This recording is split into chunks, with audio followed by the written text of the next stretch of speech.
Hello and welcome to the very first introduction session on financial literacy. To start off, we're going to be looking at the topic on how education is linked to income and what you need to do to be financially successful. My name is Noah Bajaya, and I'll be taking you through this presentation. As a quick but important disclaimer, we at Air Learners do not provide financial advice, and no part of this presentation should be treated as such. Please seek assistance from a qualified professional who can understand your personal circumstances before making decisions relating to your financial position. What are we going to do? We're going to look at 5 separate, in some ways, topics. We're going to first distinguish between income and wealth. We're going to take a look at how education is connected to income. We're going to briefly discuss the trade-offs in wealth creation before moving on to what is financial literacy and the educational outcomes. So let's get started. What is income?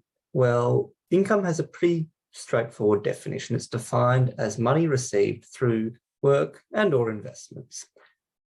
You're not really going to have income outside of those 2 categories. Your income then goes into 3 separate places: taxes, which everyone just really loves, expenses, and savings. The accumulation of savings, the gradual build-up of savings, is what creates wealth. And that brings us to this point. What actually is wealth? Well, wealth is defined as the accumulation and the abundance of valuable financial assets. Now, valuable financial assets can take many forms. One of those forms is through physical materials such as gold, silver, and the like, something that people value for their scarcity, how scarce they are, and how useful it is, its utility. And those are the reasons that these 2 examples that you have here, gold and land and property, are considered measures of wealth. Money is considered a measure of wealth, but does not necessarily define wealth. Now, wealth comes from many places, and some of the things that influence wealth or are correlated to wealth are geographical location. So, for instance, someone that is born in, say, Sydney is more likely to be wealthier than someone born in South Africa.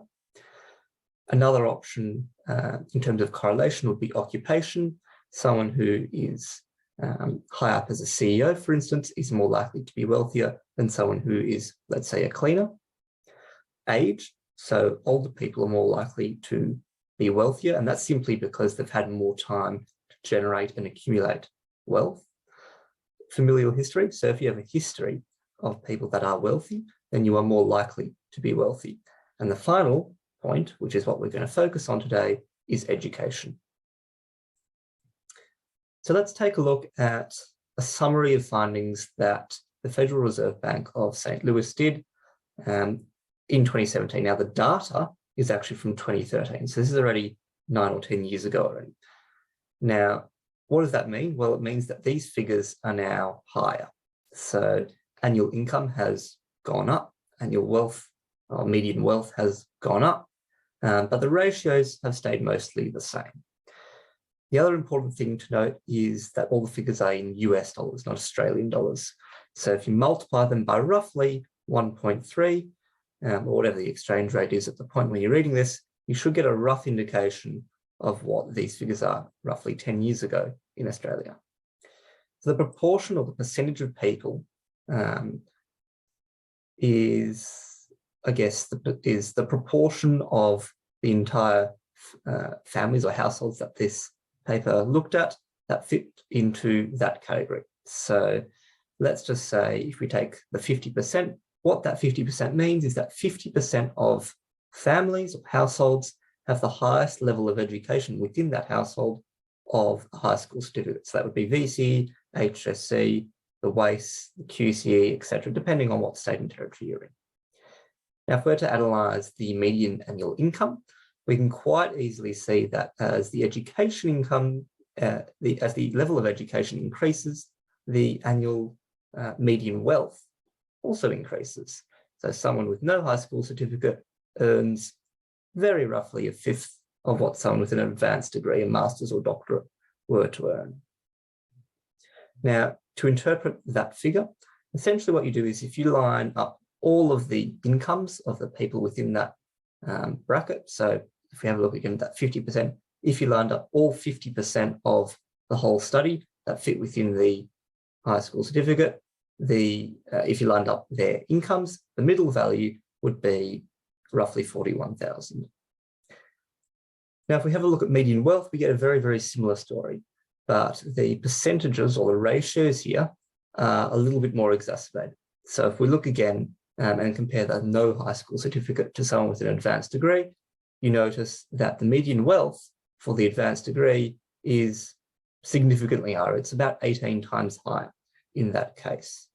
So again, we can conclude from this piece of research that having a higher level of education is likely to result in a higher median wealth. The wealth to income ratio is a simple division process. So if you divide the wealth by the income, you get that figure.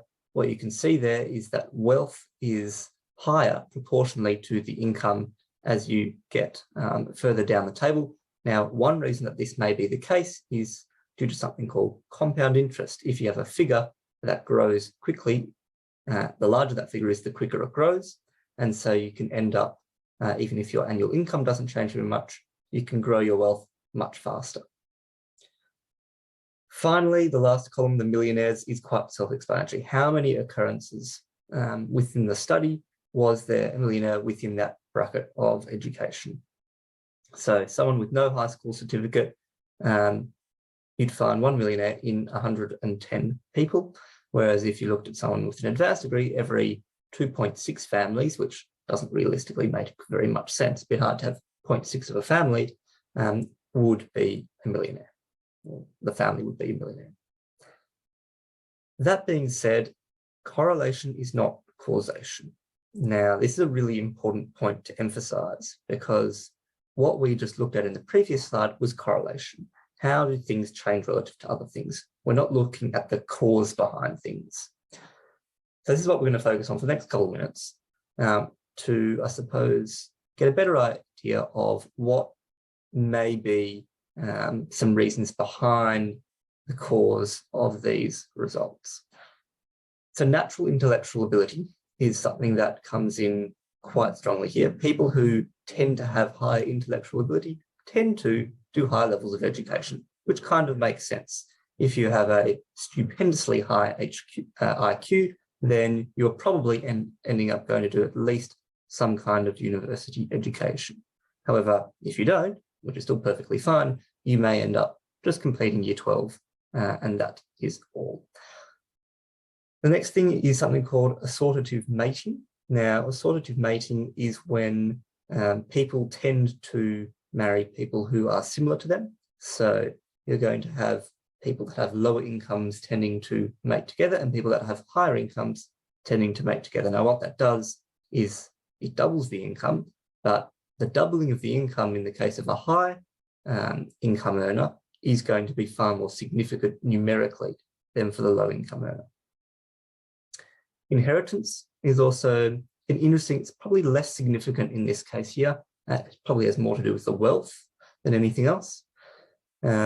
People who are wealthier tend to hand down an inheritance, which makes whoever the beneficiary is more wealthy. So that's just a little bit of, I suppose, taking into account the familial history into the wealth equation, if you want to call it like that. Finally, the point on better health and longer lives.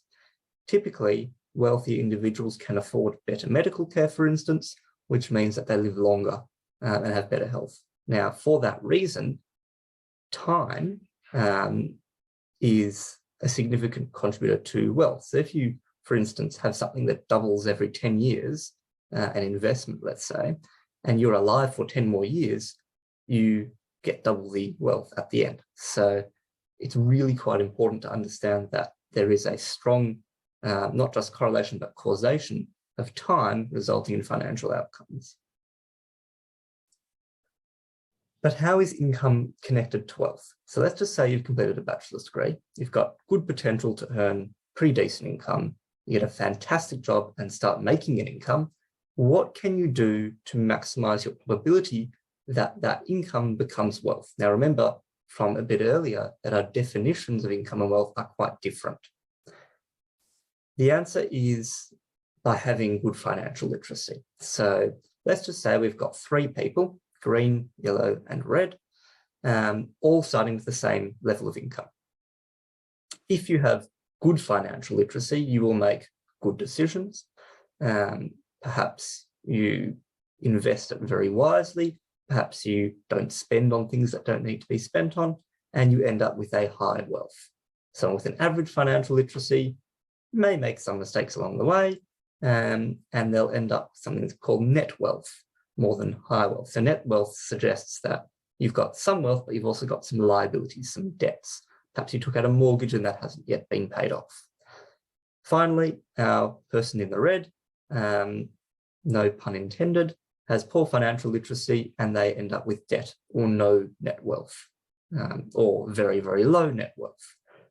That is, I suppose, the determinant of how well, typically, someone can convert income to wealth. So even if you have a great income and you don't know how to manage your financial affairs, the probability of growing your wealth is much lower than if you had fantastic financial literacy skills. Now, many people do earn a fantastic income, but make really bad decisions when it comes to wealth. A great example is, for instance, a doctor that has a fantastic income, but has a gambling problem. Now, that choice means that they probably should have ended up with something in the high wealth or net wealth because they had a much higher income to start with, but they could very well end up in debt because of the liabilities and the fact that they have gambled away their money. So let's move on now to a bit more about what financial literacy is. Now, this is the definition: the ability to understand and effectively use various financial skills, including personal financial management, budgeting, and investing. So being financially literate isn't just understanding how the stock market works. It's being able to do a variety of skills. And this is why it's so important for people to understand, have good financial literacy, because if they don't, then they have a lower probability of generating wealth. A lot of people ask, well, am I financially literate? And it's a difficult question to actually answer. But the Household Income and Labour Dynamics in Australia decided that they would put out a survey to roughly 10,000 families and households to attempt to track this kind of idea of how many people are actually financially literate. Now, this is a sample, but it's a pretty big sample. And roughly 43% could answer all 5 questions correctly, which means that more than a half couldn't answer all 5 correctly. Now, what I've done is I've actually collated those questions. There are 5 questions, and you can see yourself whether you do in fact have strong financial literacy. So here we go. Question 1 is, let's just say you put in $100 into a no-fee savings account with a guaranteed interest of 2% a year. You don't make any further payments into the account and you don't withdraw anything. How much money would be in the account at the end of the first year once the interest payment has been made? What is the answer?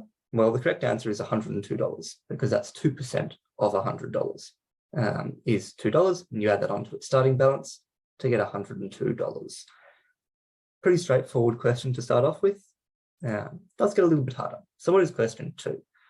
Let's now say that our interest rate is 1% instead of 2%. So in the previous question, it was 2%. Now it's 1% per year, and inflation is 2% per year. After 1 year, would you be able to buy more than today, exactly the same as today, or less than today with the money in this account? I'll give you a few seconds to think of what the answer might be. All right, well, the correct answer is that you'll have less than.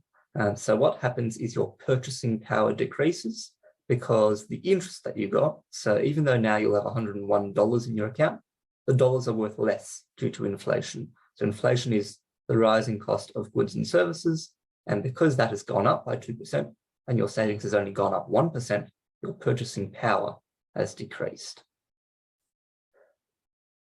Shorter question for number 3. Buying shares in a single company usually provides safer returns than buying shares in a number of different companies. True or false? The correct answer is false. Having a diversified set of investments usually results in lower amount of risk. And this question is reasonably tricky to explain without a good knowledge of how markets work. Essentially, there is an element of risk associated with a specific company, but if you have lots of different companies, that reduces your overall risk because perhaps one does really well, perhaps one does really badly, but they kind of even out. Number 4, an investment with a high return is likely to be high risk. True or false? This question is reasonably straightforward. It's true. So it is very, very likely that high risk equals high reward and high reward equals high risk. So vice versa, that statement is going to be true. It's a very important thing to realize. If someone guarantees that they're going to double your money in a year, chances are there's a high risk associated with that, as opposed to someone saying that you'll generate 1%. So that is the idea of high risk and high reward. Final question is that suppose by the year 2020, your income has doubled, but the prices of all the things that you have to buy has also doubled. In 2020, will you be able to buy more than today, exactly the same as today, or less than today with your income? A disclaimer, we've already passed 2020 and all sorts of things have happened since then. But for the sake of this, just pretend, say it's 2010, and in 10 years, your income's doubled and everything that you've had to buy has also doubled.